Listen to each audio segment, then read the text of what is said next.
मला ना पाककृतीबद्दल एवढं आकर्षणच नव्हतं. मला कधी असं वाटलं नाही की स्वयंपाकघरात जावं, आपण करावं, स्वयंपाक करावा. माझ्या आईने सुद्धा कधीच मला स्वयंपाकघरात पाठवलं नाही. का? तेच, स्वयंपाकघरात मेस होईल.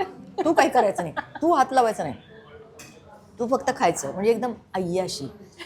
ती करेल आणेल असं, असा घास तोंडात द्यायचा, असं खायचं. पण नाही, प्रत्येक आईने मला असं वाटतं की आपल्या मुलांना, मग ती मुलगा असो मुलगी असो, त्यांना स्वयंपाक हा जबरदस्तीने शिकवलाच पाहिजे. शिकवला पाहिजे म्हणजे जा ते कर, ते तळलेले आहेत, तू तू पण तळ जरा मध्ये, परत जरा ते, म्हणजे कसं ती सवय लागते, आवड निर्माण होते.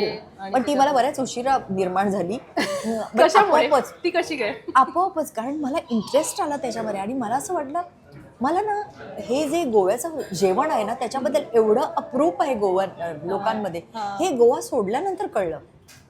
त्याच्या आधी कसं ना, घर की मुर्गी दाल बराबर जसं असतं तसं मला वाटायचं, त्यात काय एवढं, हे आहे ना. काजू म्हणजे काय, काजू. आज सगळेजण जीव सोडतात, काजू काजू काजू, म्हणजे जे फळ असतं. अरे त्यात काय एवढं, काजू तर आमच्याकडे एवढे आहेत, त्यात काय एवढं, नारळ काय, हे काय, सुरमई काय. पण आज मला त्याचं महत्त्व कळतं. आणि या महत्त्वामुळे मी तिकडे वळले. आणि एकदा काय झालं, माझ्या आईने ना मला, माझी एक काकी होती, मनोहर उसगावकर म्हणून, मोठे ॲडव्होकेट ते गोव्याचे, खूप मोठे, आता ते हयात नाहीये, ते माझे दूरचे काका. त्यांच्या मिसेस प्रमोदिनी उसगावकर या इतक्या अभ्यासू होत्या. आणि त्यांनी ना मस्त रेसिपीज, गोव्याच्या रेसिपीजवर एक पुस्तक लिहिलं. आणि ते इतकं सुंदर पुस्तक आहे. ते कोकणीमध्ये आहे, ते इंग्लिशमध्ये आहे, ते मराठीमध्ये सुद्धा आहे.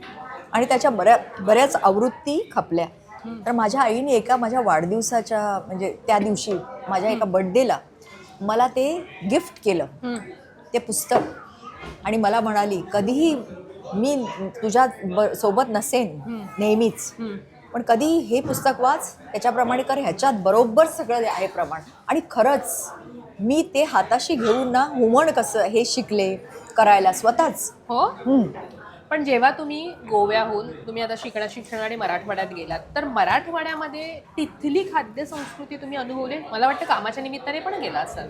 हो, मला काय, मी आधी ना, तिथलं स्पायसी असतं असं आम्ही ऐकलंय. भयंकर. आणि तिथे ना हैदराबादचा थोडा हे आहे, इन्फ्लुएन्स आहे. अच्छा. निजामी, कारण निजामशाही होती तिकडे. त्यामुळे तो बराचसा ही जी खाद्य संस्कृती आहे हैदराबादची, हैदराबादी बिर्याणी किंवा त्यांचं धणे वापरतात ते फार लोक.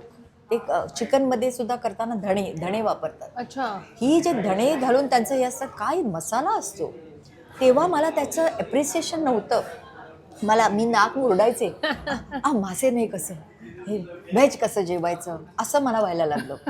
आणि तिकडे गेल्यानंतर मला त्यांचं जे खानदेशी, आणि खानदेशी नाही, आपलं मराठवाड्याचं जे जेवण आहे, तो रस्सा, त्यांचं वांग किंवा हे वांग्याची भाजी किंवा भरीत, आणि हे प्रकार, भाकरी, ह्याचा मला आस्वाद तिथे राहून कळला. त्याची मला गोडी. पण हुरडा काय असतो, हुरडा पार्टी सध्या खूप फेमस आहे. हुरडा, व्हॉट इज हुरडा, असं मला, हुरडा व्हॉट इज, ते काय असतं. अरे ते काय असतं म्हणजे काय, जोंधळा जो असतो तो कोवळा जोंधळा असतो, तो कोवळी बाजरी. आणि ते मग त्याच्यात दही घालायचं त्याच्यात. आणि मग ते काय म्हणायचे, चटणी देऊ का तुम्हाला. आमच्या गोव्यात चटणी म्हणजे काय, ती अशी वाटलेली, हे त्याला आम्ही चटणी म्हणतो. ही अशी चटणी म्हणजे जी ओली असते, खोबरं असतं त्याच्यामध्ये, त्याच्यात हिरवी मिरची घातलेली असते, कधी लसूण घातलेली असते, आणि ती रोटीला लावून खायची फुलक्याला. आणि ते ना अशी पावडर द्यायची मला, चटणी म्हणून. ही चटणी आहे, पण याच्यात पाणी कुठे आहे, ही तर सुकी चटणी. त्यालाच आम्ही चटणी म्हणतो. पण ती चटणी त्या हुरड्यामध्ये घालायची, आणि तो दही घालायचं, आणि ते खायचं. खूपच सुंदर, म्हणजे त्याचा आस्वाद मी घ्यायला शिकले. आणि जसं मी सांगितलं की माशांसाठी मी तिथे म्हणजे वंचित झाले. खरंच मराठवाड्यात एवढे मासे खाल्ले जात नाही. चिकन मटण जास्त खाल्लं जातं. चिकन आणि मटण.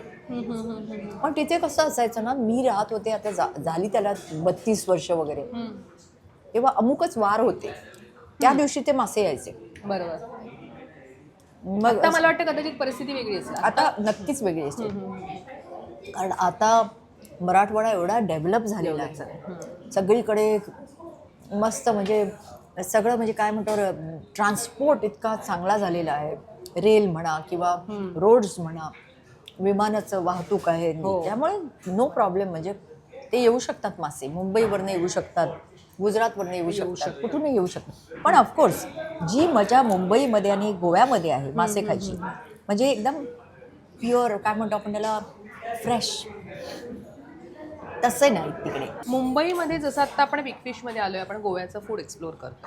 तुम्ही गोव्याच्या फूडविषयी खूप बोलताय आणि इथे पण आपल्याला त्याचे दाखले मिळालेले आहेत एक एक एक खाण्याचे. पण तुम्ही जसं म्हणताय की मुंबईत पण तुम्ही फूड एक्सप्लोअर केलं आहे किंवा चांगलं मिळतं गोव्यासारखंच फिश खायला वगैरे, तर तुम्ही ते मुंबईत कुठे कुठे तुम्ही जास्त तुम्हाला वाटलं खावं असं तर जाता आणि हे करता, एक्सप्लोअर करता फूड? आता मी एक नवीन तुम्हाला ओळख करून दिली आहे, तिथे तुम्ही येणार नंतर.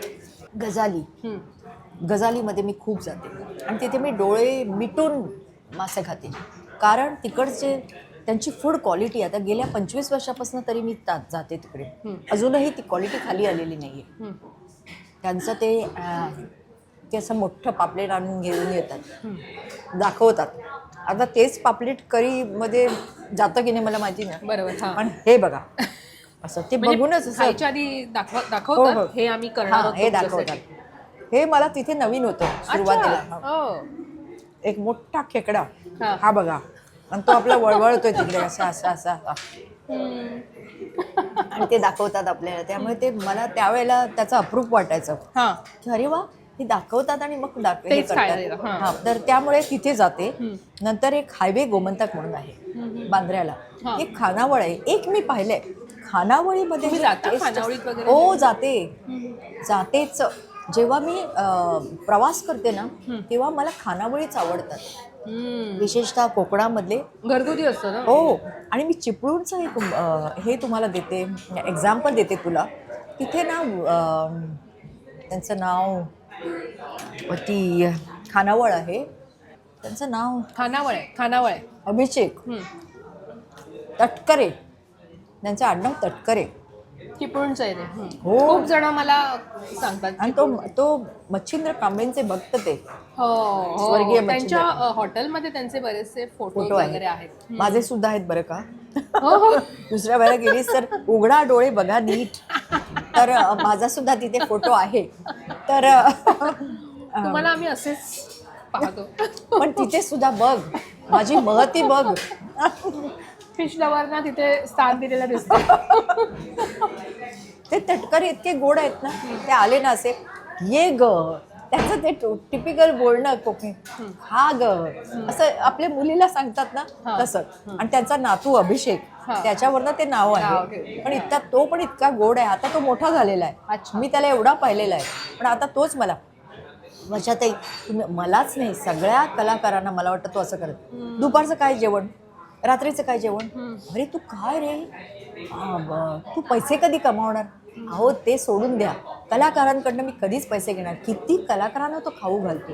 त्यामुळे तिथे सुद्धा हे तिकलं बिकलं आहे ना प्रकार, ते भरपूर देतो तो. आणि त्यामुळे मला खूप आवडते, तिथे मी जाते.